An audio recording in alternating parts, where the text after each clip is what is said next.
Desert, beautiful Tempe, Arizona. Well, one of us is in beautiful Tempe, Arizona.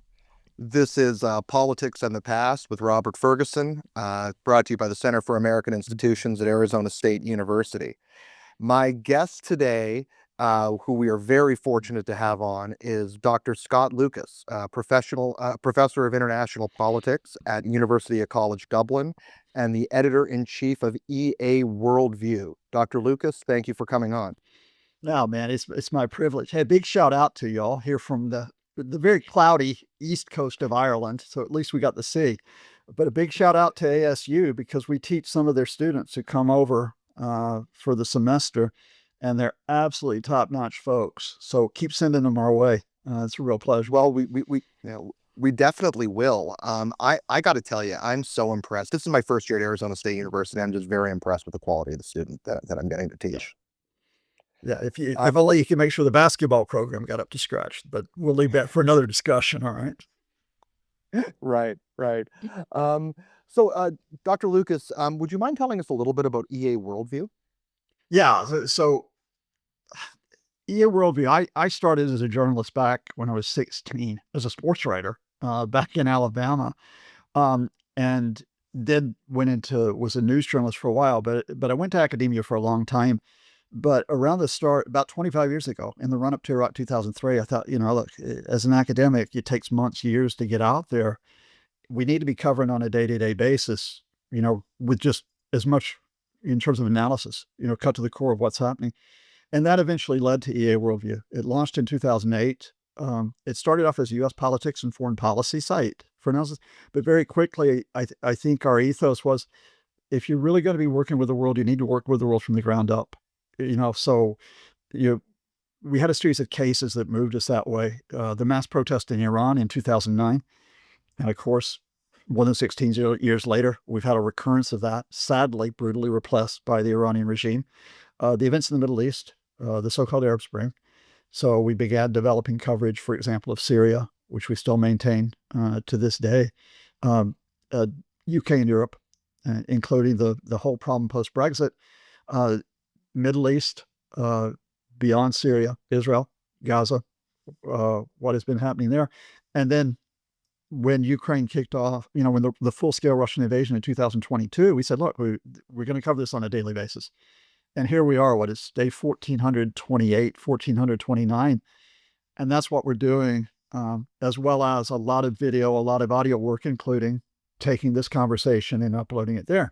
And it's very much to encourage a discussion, which in a world where, there's so much like, what the heck do we believe? What's reliable in terms of so-called information? Where are we misinformation, disinformation? Just to give people, like, first of all, give voices to the voiceless, those that sometimes don't get heard. And then for those who are out there going, okay, yeah, maybe we can get a handle on what's happening in this place, even if there are no quick fix solutions for a lot of the problems and challenges that we're talking about. How does that help? I mean, I think you know, as a Canadian who lives in the United States, one of the things that I've kind of noticed here in the United States is that it's easy to cover foreign affairs and to cover global politics from the United States with an American veneer over everything or through an American lens. How does being on the ground around the world help you maybe give a different perspective? I think it starts off by reframing the questions and the issues, which is what are people seeing in those areas? What are their hopes? What are their challenges? What are their fears that take place? Because, and this happens amongst academics as well, amongst commentators, is quite often our frames, come in from the outside and they're imposed on that. And just to give you a very rough general sketch, because it was about the time that I went back to journalism as well as continuing the academic work, you know, so much of what happened with Iraq 2003 and then afterwards, because Iraq 2003 was like a very poisonous catalyst that through much of our discussions is quite often it would set up oh, wait a minute, we're going to approach this from the lens of, U.S. intervention must be correct. The rationale of going in and exerting American power, that must be correct. And then, of course, you got the anti-American or not anti-American, the anti-imperialist approach, which was, look, wherever America intervenes, they're the problem. They're what went in there, right? And I was very much opposed to the intervention in Iraq in 2003 because I thought it would hurt Iraqis. I mean, Saddam Hussein is absolutely horrible. We can have that discussion. But the way that the Americans went in there, I didn't see anything good coming out of it. And regrettably, I think that was the case. If you go to Syria, when we started covering that in 2011 during the uprising of people on the ground that started in southern Syria that spread through the country, a lot of people jumped in and they were well intentioned and they said, "Oh, no, no, no, no. This is a case of the U.S. wanting to go in and overthrow Assad, and they're intervening. They're messing around like they did with Saddam." And I'm going, "No, we have the internet. We have networks we can develop through the internet. We can find out and develop contacts. So find out from Syrians what they want, and it's not because the Obama administration ordered them to rise up." And you could apply that to Egypt or Tunisia. You can apply that to Gaza. We now have, when we first, EA started in 2008, and our first test case of doing this the way that we do, working through electronic media, social media, our contacts, our colleagues, was what was then a 6-week Israeli war in Gaza. And at that point, you only had one news organization that was there in English. It was Al Jazeera English, had 2 reporters on top of a hotel in Gaza City. One of whom is now with NBC. And, that was it. Unless you could get onto social media, which we did, to find out from Gazans who could get messages out that take place. Well, here we are in 2023, after the Hamas mass killing, then through Israel's mass killing, we have way more sources of information. We had local journalists who had been trained up or sort of developed organically. I had a friend who was involved with it, who were bringing information out of Gaza. Whether the world noticed or not is a different question, but there was much more information that was out there.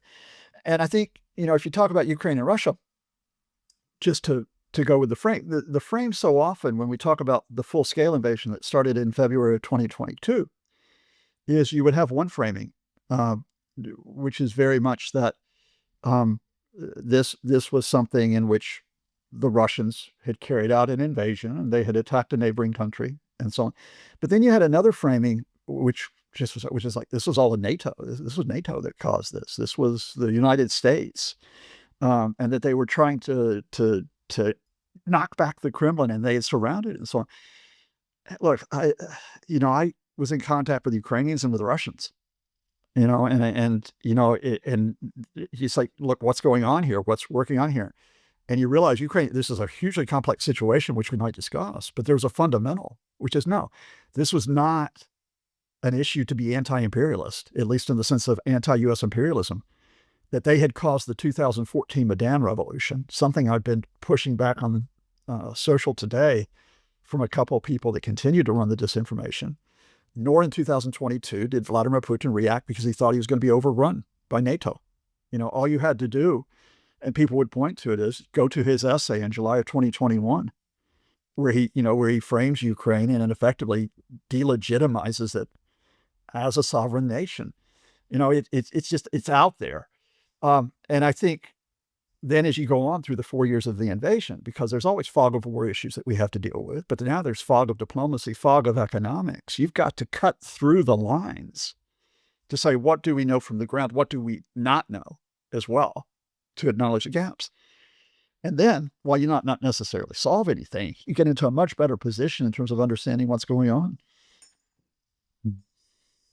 So when you're dealing with a country like Russia, how where there is a lot of state repression, not maybe not the extreme degree of state repression that you might see in a couple of countries out there, but there's a significant degree of state repression.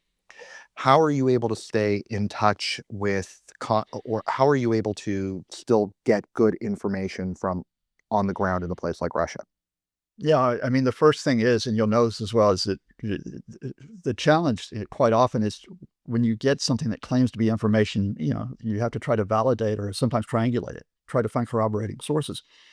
But being that in mind, look, the fact here is that Russia, despite the limits that exist and the oversight and choice, Russia has social media channels that operate. People post things on social media channels.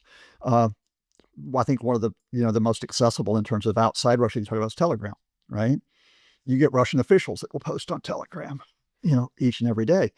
You have Russian media outlets, which in certain areas can be very revealing. So, for example, the Russian business press and finance press actually will come out with a great deal of economic information. Now, some of it's official information, you have to cut through it, but some of it's telltale signs, for example, in terms of, for example, and this came out through Russian media, not through others, and that is that food production is at its lowest point since 2009 in Russia because of a combination of factors that are going out, right? Kommersant, which is one of the leading Russian dailies, has been talking very much about problems in the manufacturing sector that are there. You then have very good independent Russian media that quite often had to relocate. So with that proviso, but you talk about Moscow Times, you talk about Medusa, for example, who publish in English as well as in Russian. You then have NGOs, you have activists who have Russian links, Russian. You can go to Russian think tanks. You can go to Carnegie in Russia, for example. In other words, there, even with societies that can be repressive or relatively closed, that doesn't mean they are completely shut down in terms of information. What it sometimes means is what the information you get out of there. I had a very good Chinese colleague who taught me this, God, more than 20 years ago, when she was talking about Chinese media, is you read between the lines. So it's not just a question of reading what's coming out from a country, but, and again, I am not a Russian specialist. That's not how I was trained, but working with those who are Russian specialists, talking about it, saying, how do I read between the lines of this type of information in terms of Russian culture, as well as the Russian political system? And that, I think, gives you quite a bit of insight that can develop. Perhaps maybe the best known Russian analyst here would be Mark Galeotti. And I think, I value a lot of what Mark says, don't necessarily always agree with it or agree with his take on it.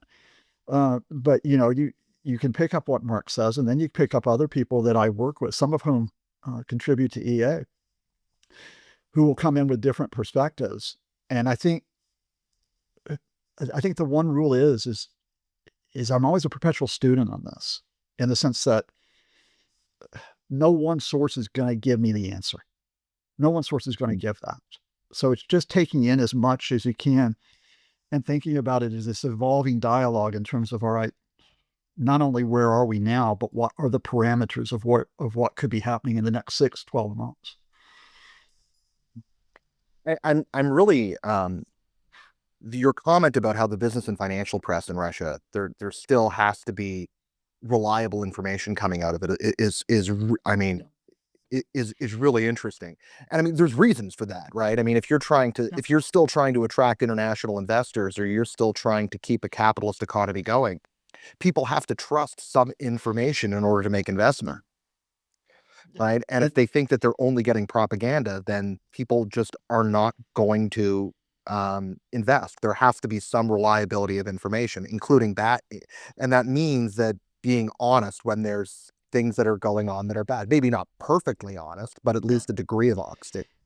Yeah, and it's also because Russia's a really large country. So you need that within Russia as well. So to give you an example, which came up, which was a story that was prominent, now it's tended to recede, would have been several months ago now. We were thinking, look, Russia's got a serious issue with gasoline, with petrol inside the country, because we were getting reports of shortages that were coming out of certain places, especially I think the Far East. And in some cases, there was even rationing at this point. And we had to think, well, okay, wait a minute.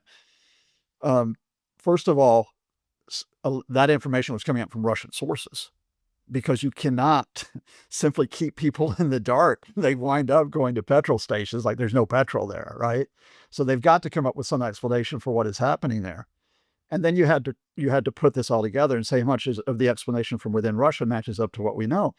Because if you're from outside Russia, you kept thinking, okay, it's the Ukrainian attacks on their oil refineries are starting to really take their toll, which they were to an extent, but there were also internal problems in Russia. If you read the Russian press, that you could talk about it. There were distribution and transport problems, which is why a lot of the shortages were out in the Far East rather than, say, being in the European Russia. It makes sense if you think about it. So it sort of was like, yeah, that the Russian press contributed to an understanding here that wasn't just a simple, they're going to be out of gasoline next week. And then on the other hand, everything is all well and good. Because it's interesting. Anytime I tend to go on videocast, or even with some of the stuff I publish in EA WorldView, when I write about the Russian economy, again, probably not like deep dive economists. I've got an economics degree, but I wouldn't say that's my main training. but when I write about the Russian economy to talk about what the prospects are, where they are, and so on, now I get people that will push back, on these videos, like, oh, same thing we've heard since February 2022. Russia's on the point of collapse, and it's like, well, no, that's not what this is all about. What we're talking about here, if you think about it, is what are the constraints on a wartime economy, both in terms of maintaining provision of services, maintaining infrastructure, maintaining investment, and maintaining your invasion. And the reason why that was important to emphasize is people kept talking about sanctions in an all or nothing way. They kept on talking about either the sanctions are going to be like the decisive factor that ends the invasion, or it's going to be something that, the Russians will overcome it. They have no effect whatsoever. And all you had to do, again, if you watch Russian press and watch everything, look, the sanctions did have an effect. They had an effect in terms of industrial production. They had an effect on manufacturing because certain components were more difficult to obtain. The Russian aviation industry has been really hard hit over the last few years, if you care to take a look. But then you realize also they'll carry on things like import substitution, which makes sense to try to deal with it. And so you say, look, the sanctions probably are not going to collapse the Russian economy, but the purpose of the sanctions wasn't to collapse the Russian economy. The purpose of the sanctions was to limit Russia's capacity to wage the invasion, right? And again, once you realize that, when we get to 2026, and I think a very important point in the invasion, when you link up the economics with the diplomacy, with the military side, is that the U.S. tightening the sanctions on Russia by hitting the two largest oil companies, Lukoil and Rosneft, in the autumn, and probably more importantly, hitting their customers, the secondary sanctions, that was a huge jolt to the revenue of the Russian state. And if the Russian state suffers a jolt to revenue, it faces difficult choices. Either you have to cut back the amount that you use to finance the invasion, or you have to cut back elsewhere to keep the invasion going, which I think is what they've chosen to do. It's the latter case, cutting back, for example, on social spending in 2026. Interesting. I mean, the secondary sanctions and hitting Lukoil and Rosneft clearly have made a difference. I mean, right now, I think Urals oil is trading, officially trading about $58, $59 a barrel. Maybe What's the discount? But what's the discount? Yeah. I mean, I think about 35 to $38 a barrel, something like that. Yeah. And the Russian budgeting, and I know a lot of budgeting is I know a lot of Russian revenue is off budget and various other sides of things, but the Russian budget expects $59 a barrel. Yeah. That's their expectation for revenue. Now, I mean, officially it is $59 a barrel, but not with the discount. And No. China and India are not paying $59 a barrel for Russian oil. They're not. And the prospect that they faced, and I think it's eased off a bit with India because there's a little bit of messing around here. But in December, I think at one point we had 6 of 7, the 6 of India's 7 leading refiners had either suspended or cut back on their intake of Russian oil. I think there have been reports that there's been some workarounds where a couple of them now are trying to take it through third parties, which may ease the pressure a little bit. But you can also see that the Chinese, I think, had cut purchases, at least for December, by about 30%. The Turks had cut significantly by about 30-35. Now, they may bounce back, but if they don't bounce back, and I'll just give you the spoiler now at this point, I'm very loath to make predictions. Predictions will come back to bite you in the butt every time. But in terms of a window, in terms of projections, I'm looking at like 6 to 12 months here. It's like, can this invasion be sustained beyond the next 6 to 12 months? And to go beyond the economic to the military and thus the political. That's why I say it's such a critical period here, because I think, in part because of the economic situation, in part because of diplomatic pressure, I think this is why Russia has escalated. This is their roll of the dice for the attacks on energy infrastructure in Ukraine. I mean, they have significantly ramped up the attacks on thermal plants, on hydroelectric. At one point, the Ukrainians thought they may try to hit substations for nuclear power plants. And I, just full disclosure, I'm just a couple hours out of a video cast with a Ukrainian television station, very, very good one called War and Politics 24. And they, I've got one of the two that I talked to. One's in Lviv, but one's in Kyiv, and she's only got power at her home for a few hours a day. That's what they're going through right now. But, they're still keeping the economy going at this point. Ukraine's still going at this point. Once we get to warmer weather, because they're going through freezing temperatures, and that eases off a bit, I think Putin's got a difficult choice here. And I think, as I talk to you, Donald Trump's envoys, Jared Kushner, Steve Witkoff, are in Moscow talking to Putin on the same day that Vladimir Zelensky is talking to Donald Trump, or has talked to Donald Trump in Davos. And, we're sitting here gaming out what happens next. And my assumption was that the Russians would reject any proposals, and they would try to bend Witkoff and Kushner, put them back in Vlad's pocket. But we're getting reports, unconfirmed reports. Zelensky's office in Ukraine is saying, look, there's an agreement to a trilateral. So Ukraine, U.S., and Russia tomorrow in the UAE in Abu Dhabi. Now, if the Russians agree to that, first I'll be surprised, because I'll be very surprised in terms of them, because the Russians simply are not going to accept anything that Ukraine and Europe put on the table. They won't accept. If the Russians have agreed to the sit down, they're feeling pressure. Nothing may happen at the talks, but they're feeling pressure that they have to show up. Do you think that Russian war aims, we're approaching the 4-year anniversary of the war here. How do you sense that Russia's war aims have changed in the last 4 years? Yeah, I mean, first of all, February 24th, 26th, 2022. I think it's February 24th, right? The day of the attack, right? The day of the attack, or rather the night as we're talking about it, I'm in a discussion group with some great military, intel, political analysts, and the reports are coming in that the Russian special forces are in Hostomel, in the airport just outside Kyiv. And we know, some of it we knew on the night, but then it picked up later on. The plans were you take Hostomel, you got your staging point, you get into Kyiv, you capture or kill Zelensky and the ministers, take over the government buildings, you install your people. It was going to be Viktor Medvedchuk, the Ukrainian who has fled and is now in Russia, and you install it, and that's it. You have taken over Ukraine. You've knocked out the government. But that story from February through April of 22, including the Istanbul talks that took place, the last time that Ukrainians and Russians really sat down together was in the midst of all this. The Russians failed. Not only did they fail to take the capital, they got kicked out of all of northern Ukraine. They got kicked out of the Kyiv region. They got kicked out of Chernihiv. And this is a huge defeat.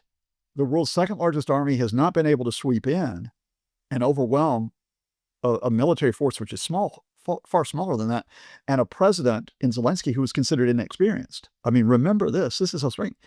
This is a guy who was an actor. He was a television comedian who has a surprise victory in 2019, who had faced Trump's blackmail that year, if anybody can remember that, who had faced pressure from Russia.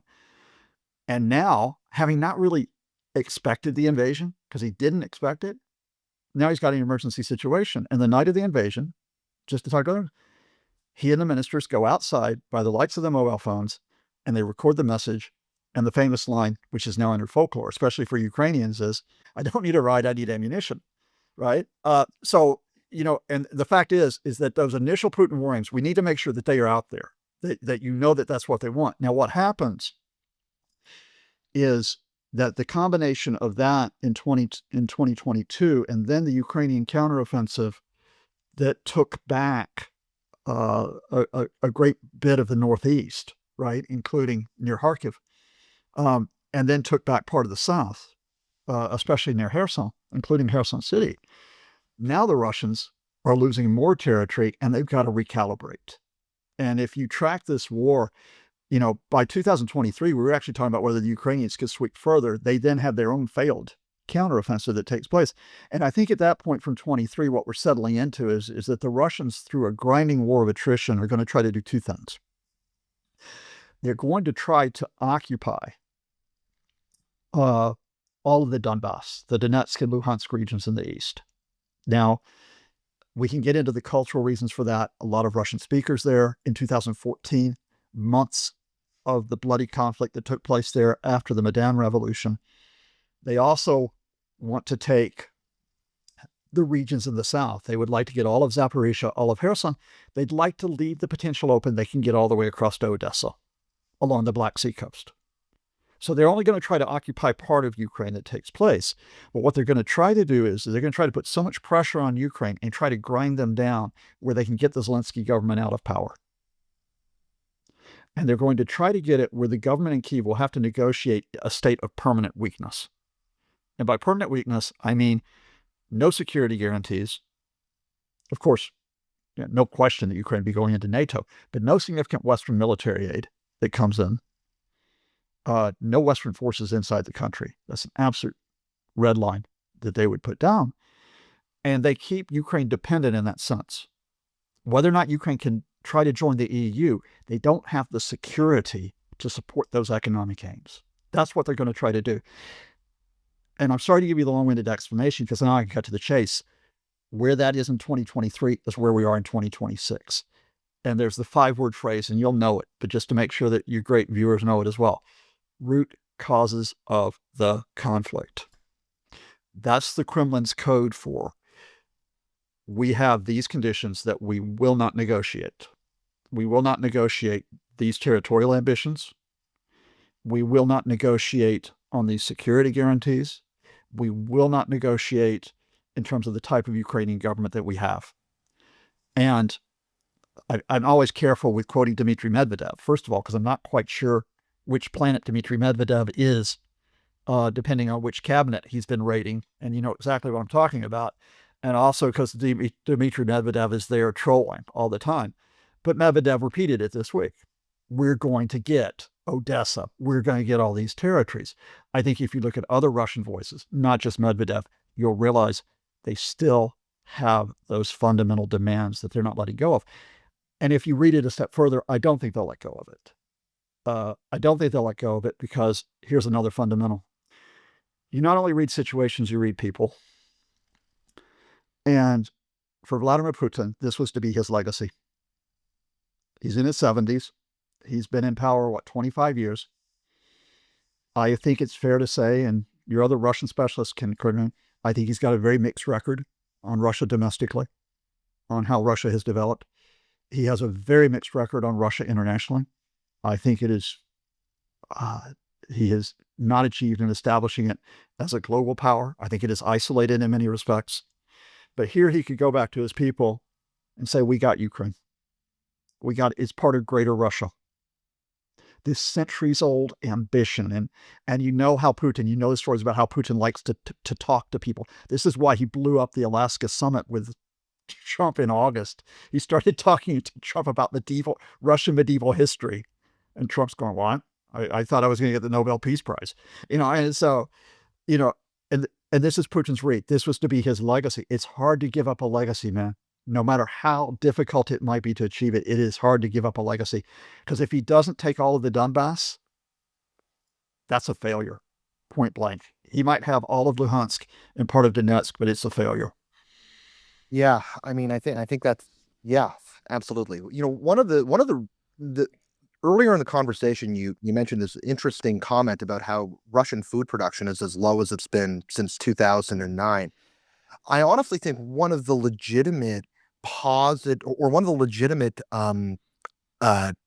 things you can credit the Putin administration with inside of Russia domestically was completely restarting their food production or their agricultural industry.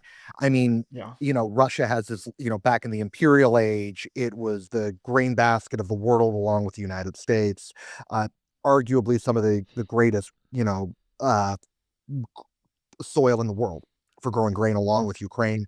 Um, and yet in the Soviet era, agriculture, as you know, any historian or anybody who's read the history of the Soviet Union knows, the agriculture in that region was largely destroyed.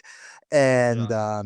so under and in the 1990s, Russian agriculture had not really recovered, but it wasn't until Yeah. Putin took power in 2000 that he made some very serious structural changes, not Yeah. changes that I necessarily would have recommended, but he made Sure. serious structural changes that brought Russian agriculture back to a point that was comparable in Russian history. And Yeah. if we're at the point now where Russian food production is back to where it was better than in the 90s in Yeah. 2009, but still like that's a significant step back. That's a calcification rather than an improvement. I mean, that's pretty damning of the situation It, of the domestic situation in Russia, where one of his legitimate accomplishments is now in under fundamental threat. yeah, but he's putting it all on the line for that, and he's putting it all on the line. And if you look at the rhetoric of the Kremlin, the rhetoric of those allied with the Kremlin, the whole idea that it's worth the sacrifice. It's worth the sacrifice because we're going to get Ukraine, right? And but just to elucidate on that, because I always find it interesting. I'm learning from you here because it makes me link up things. If you think about this and put it in the wider trajectory of the conflict, one of the motives for going into Ukraine, from first point, is Ukraine's got a big agricultural sector, just like you talked about. The breadbasket of the world, they used to call themselves. And one of the big setbacks that people do not recall is that at the same time, when Russia's trying to sweep through and take Ukrainian territory, they blockaded the Black Sea ports, right? They've absolutely choked off the Black Sea ports. And when we finally get a history of this being written, there better be a chapter on how Ukraine broke that blockade.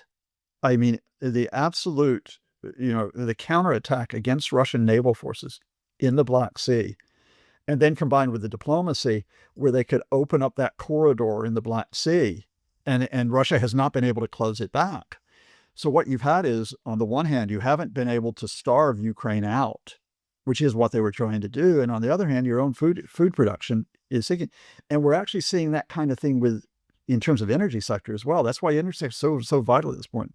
That Russia, on the one hand, is trying to freeze out Ukraine, but at the same point, have got serious problems now in their energy sector. I mean, they've got serious problems now in terms of the economic effects of the sanctions that are taking place. You talk about, for example, again, Lukoil and Rosneft. My understanding is they're going to lose a lot of their foreign-based assets, right? They're going to have to sell up or be pushed out. If you talk about the damage to the infrastructure that's taking place in terms of the energy sector inside Russia, and so now Putin's narrative changes from look at what we're going to acquire to, well, look at what we have to persist. We have to persist that takes place. And I'm just always cautious, though, and this is with some of my colleagues, who say, well, that's it. This counterattack has broken Russia or could break Russia.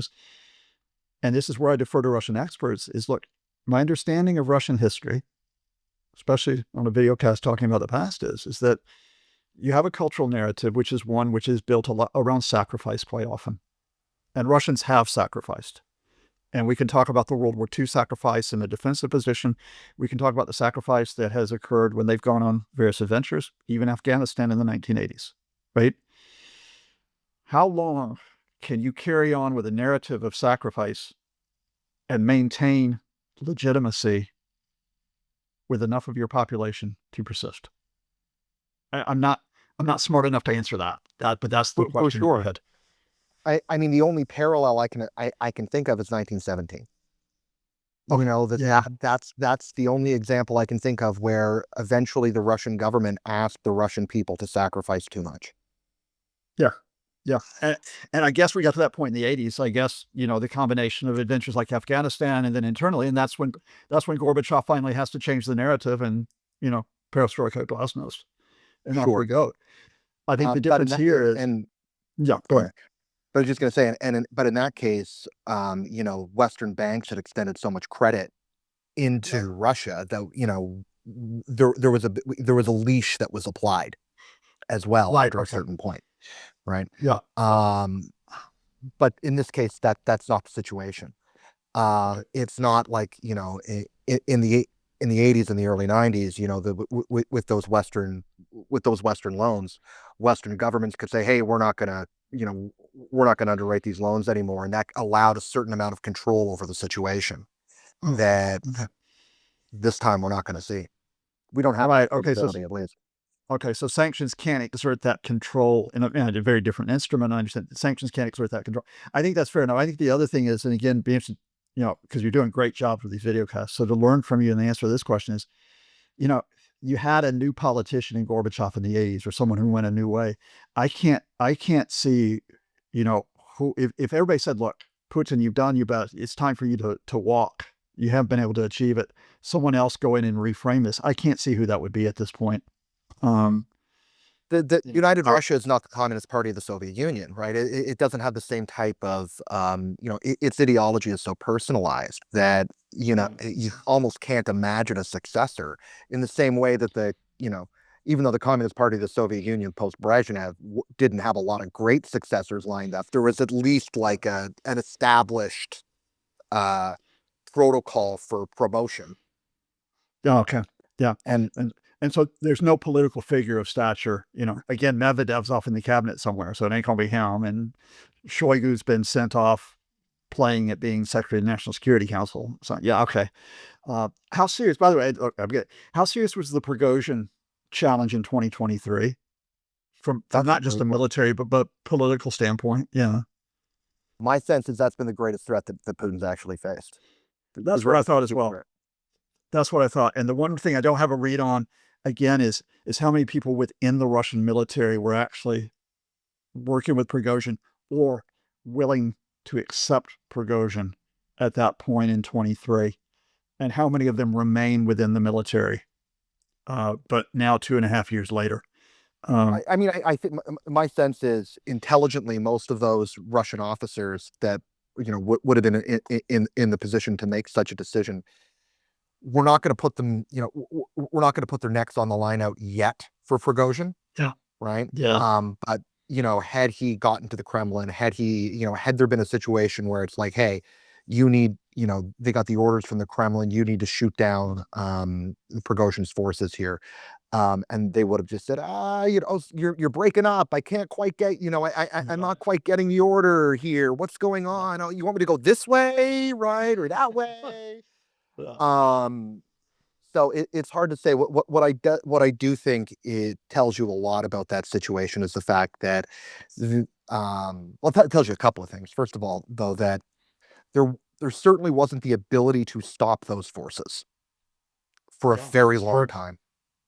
They made it awfully close to Moscow in a matter of hours. Yeah. And I think it tells you two things. One, it tells you there wasn't really the ability to stop them, maybe not really the significant, overwhelming desire to stop them. And the other thing is, I do think this speaks to Russian strategic paranoia, is that if you had a pretty significant hostile force in Ukraine, the Russian heartland is wide open to you, to an invading force from the south. Yeah. We look at 1942. I mean, Army Group South, they were probably the greatest threat, actually, and they made the most progress in that invasion. And I think Putin certainly feels that. And so that corridor north from Ukraine, especially once you get around the Pinsk marshes, is their underbelly. And Prigozhin was going right up that invasion route. But I mean, I think the politics are probably more interesting, and that's the sense that I think people were going to let that play out in Russia. Yeah, it is.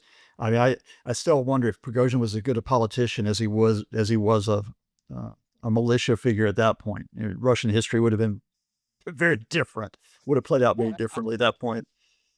I'd have been satisfied if he was as good a politician as he was a chef. Then That's a fair point. That's a very fair point. I'll take that. Yeah, that's absolutely right. Yeah.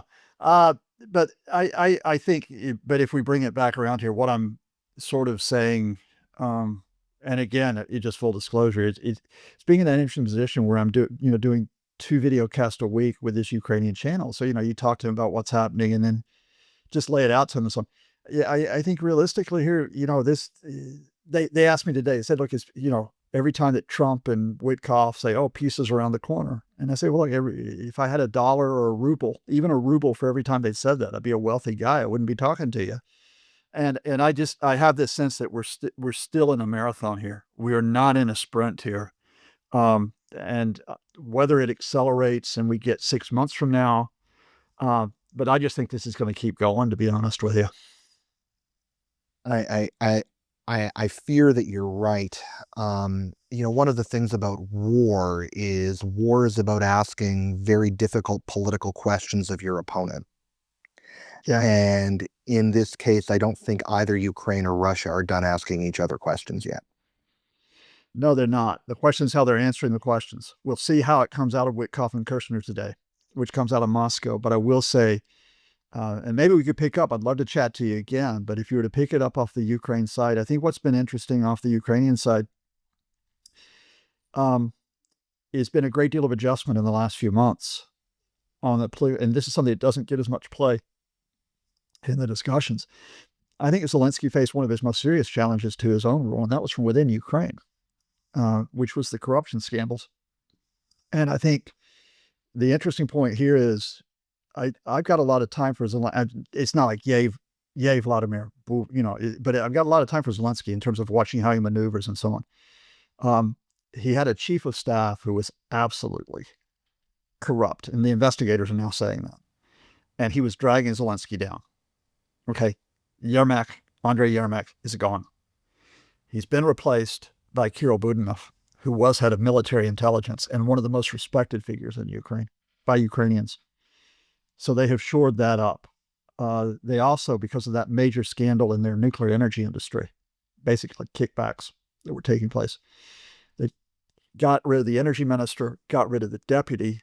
I think it was deputy prime minister. They got rid of several high-ranking ministers. They've come through it, I think, on the other side. And the interesting thing to watch with is when you're asking questions, they've got a new defense minister, Mikhailo Fedorov, who's only in his 30s, but has been responsible in terms of not just drones, but also digitalization. And if you ask Ukrainians, one of the big things that they've done recently, they've connected everybody through their phones to services. All your services available on an app on the phone, despite the fact they're in wartime. So that meant that when Russia played the cards of, oh, you have to have the elections now, right? That Zelensky could kick it back and say, look, as soon as we get the ceasefire, 60 to 90 days, okay? We're going to go to it. And that even though Zelensky might lose an election, because I think, it would be very close between him and the former military commander-in-chief, Zaluzhny. At least the fact that Ukrainians can see that they've got a process if they get out of this continues to mean that they got legitimacy. That Kyiv government's got legitimacy. Then you kick it back with all the things we're talking about in Moscow, and can you ask serious questions to Moscow about the legitimacy of its special military operation? Can you ask those serious questions in the next 6 months? Yeah.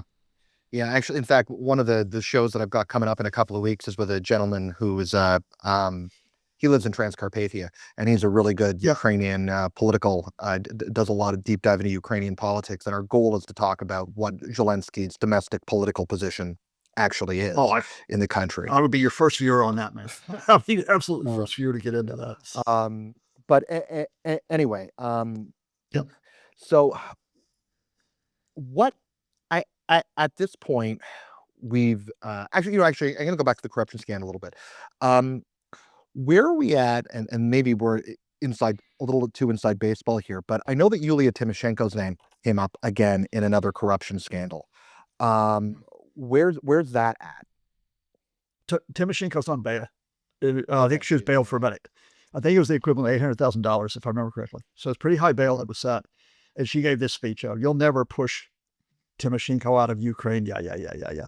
Look, the thing here is it got headlines because Tymoshenko, of course, is a key figure going back to the 2004 revolution because she had continued to stand for president.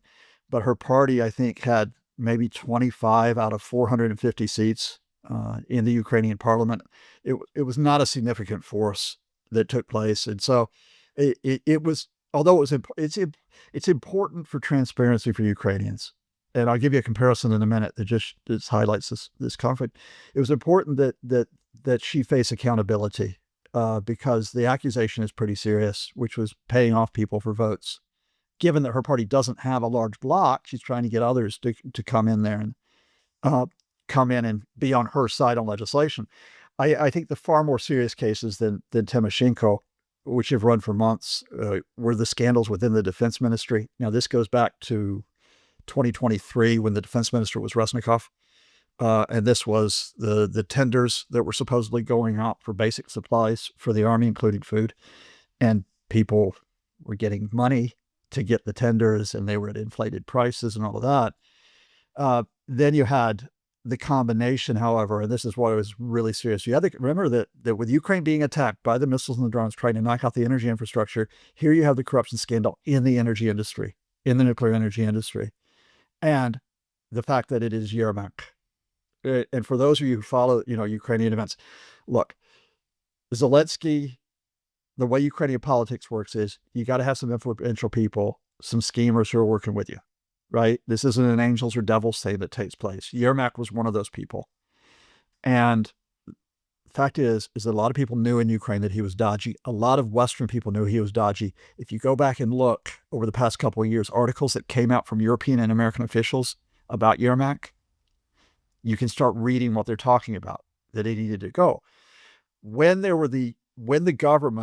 Parliament threatened to effectively neuter the anti-corruption bureaus, there are two of them in Ukraine that are important. When they threatened legislation that would have put them under a political prosecutor that would have just basically shut down their autonomy, and Zelensky temporarily signed it and then pulled back, thank goodness, there were mass protests that took place about this attempt. The crowds were chanting Yermak's name. They were blaming him for what was taking place. If you do not get rid of Yermak, you've got something corrosive right at the top of government. So it was a question that he had to go. But you had to take him out with a proper process, because there's a big difference between Ukraine and Russia. Ukraine, which has had a long history of corruption, as does Russia. Ukraine's had a long history of corruption. One of the things that they did post-2014 were set up the anti-corruption agencies. And those anti-corruption agencies have they've been above board. They're doing what they're supposed to try to do. As we saw in that episode last summer, you have got to let them operate and not try to shut them down. So Yermak had to be taken out by an investigation, not politically.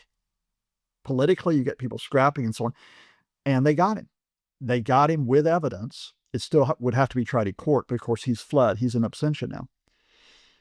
And that, for many Ukrainians, was a sign of the system worked. The system worked at that point. And they didn't have to play whataboutism and say, oh, but Russia, go look at Russia. And it's like, oh no, okay, you got to deal with it here at home.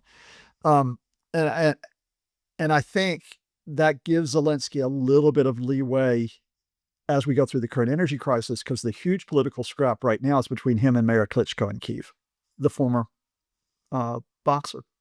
heavyweight boxer. They do not get along. They're rival political machines, and I won't go into it, but basically both are blaming each other for the fact that Kyiv has been without power for significant periods of time for the past few weeks because of the attacks. And that's just the type of thing Ukraine will go through. But I think as a fundamental, and maybe I can spare your great viewers now, because I have wittered on for quite long. So maybe I can jump after this. But I think what I would say to you is that there is a fundamental here that we're almost coming up to the 4-year anniversary.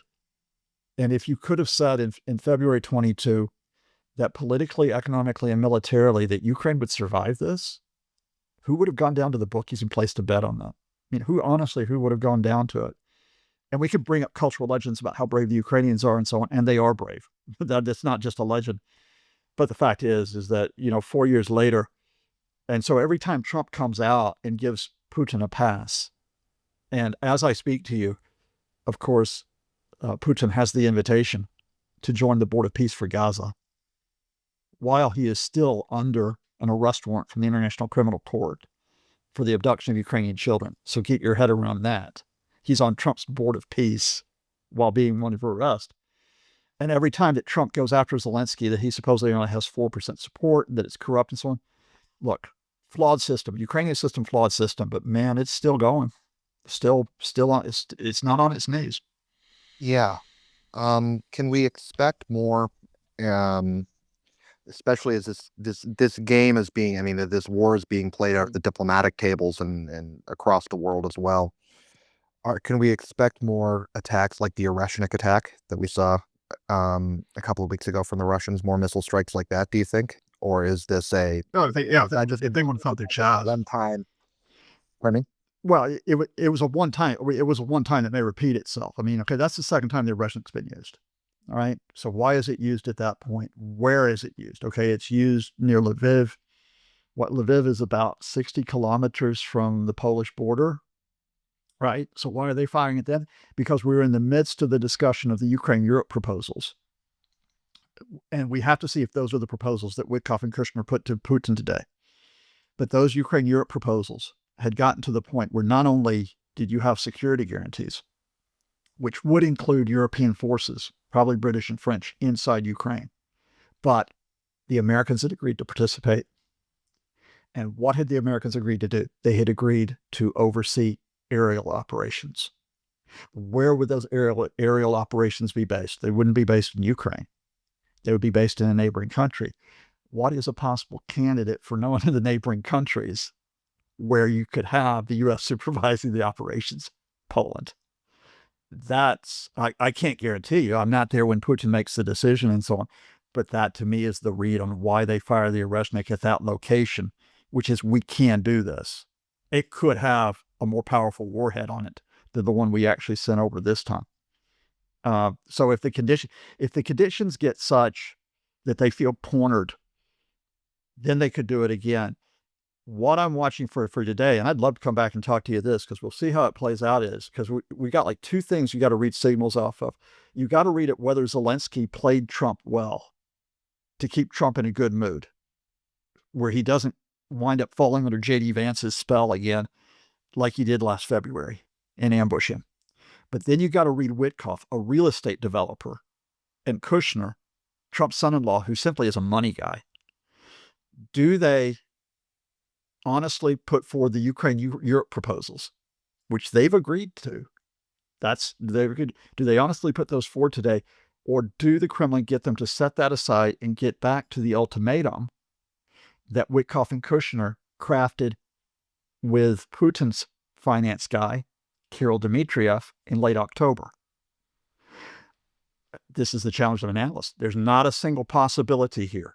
It's like billiard balls on a flaming table, right? And that's why I teased with you the fact that what we're watching for tomorrow is, does this trilateral meeting come off?